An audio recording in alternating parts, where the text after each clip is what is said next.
Welcome to the 365 Performance Show with your host, Scott Dillon. Hello everybody. Today I wanted to talk about truth. And more specifically, what you perceive to be the truth. Even though it may not actually be true, correct, or serving you. So the other day, this client comes in to our facility. Bit apprehensive, you can tell they're quite nervous, they're reserved, they're overweight, tried some stuff in the past, and unfortunately haven't had much success. They've gone through some stages, they didn't get no results whatsoever, and the occasional other times they might have seen some success for the first 2 or so weeks, and then they completely dropped off. Here's the thing. Every single person that has some experience with training, trying to #diet, trying to get a bit healthier, they have this belief that in order to get where they want, they must do X, Y, and Z. And that normally equates to that they need to train 5 days a week, no matter what. They need to eat really clean food all the time, and they need to pretty much be feeling hungry. So they start the gym, or they start with their personal trainer that doesn't really know what they're doing, and they have the motivation and self-control to stick it out for a week or two. Then, because they're a human being and they're not living in a concentration camp and they do have other options around them, they do what they perceive to be the incorrect thing. They may skip a day's worth of training. They may have a slice of birthday cake when they're celebrating their kid's birthday, and then they feel like a failure, and they start to tell themselves that it's not just they just can't do this, they've failed again, and before you know it, they haven't been to the gym for another 8 weeks. They're back to eating rubbish food, and they go back to being the same shape, size, weight they were before they started, or possibly even worse. And we can blame the whole concept of undereating. We can blame the trainer that's told them to train 5 days a week, and we can blame all the marketing that says that you have to eat nothing but paleo or low carb and all that sort of rubbish. But blame doesn't really serve us or get us to where we want. The only thing that really serves us in getting us to where we want to be is asking some questions. And the first question we need to ask ourselves, so we don't need to play the blame or the victim game, is simply ask ourselves a question, which is, doing things the way that I believe they should be done now, am I having success?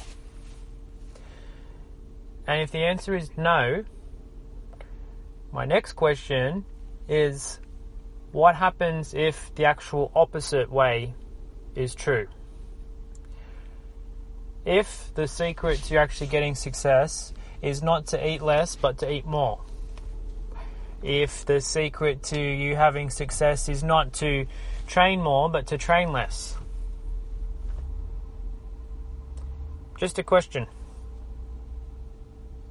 Because here's the thing, every single one of those people that come to us and they're a complete newbie or they've tried and failed, they're very good at doing things all gung-ho for the first small period. And if you look at that, maybe it's a case that over the course of a month, the first month they might train, say something crazy like 20 days. But then they actually do nothing for the remaining 9 months after they give up. So, if you got concept there. So we've got 3 times 9, which is 270 days. They end up working out 20 days in those 9 months. Versus if maybe they just attended the gym twice a week. In their eyes, it's like it's not doing anything. But over the course of 9 months, what have we got there? 2, 4, 6, 8. 8 times 9 ends up being 72. So 72 days relative to 20 days is a hell of a lot more days training.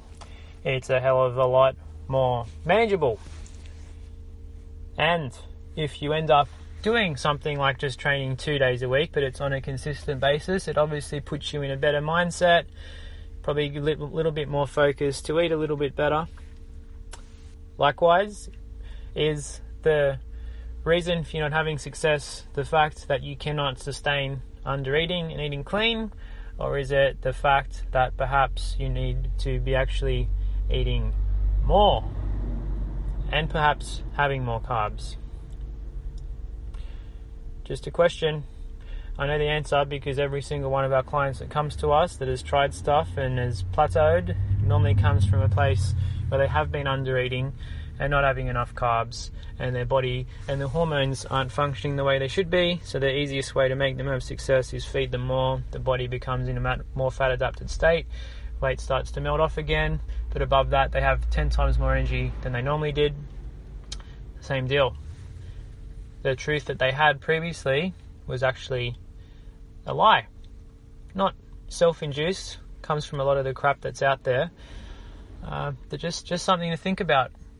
Think about all those stories that are around you that you subconsciously absorb and end up believing to be true when possibly they aren't. Perfect example could be when it comes to marriage. Everyone out there, they present marriage that, okay, once you get married, life's a downward spiral. You have kids, you begin to not have an intimate relationship. People hear that story, and then no matter and no wonder why, once they do get married, that things do begin to fall apart. I just want to present with you the question that maybe there's a lot of people out there that have been in relationships for 10, 20 years, and they're in a more passionate relationship now than they have ever been in their life. And the fact is that is actually quite true for a lot of people that I know.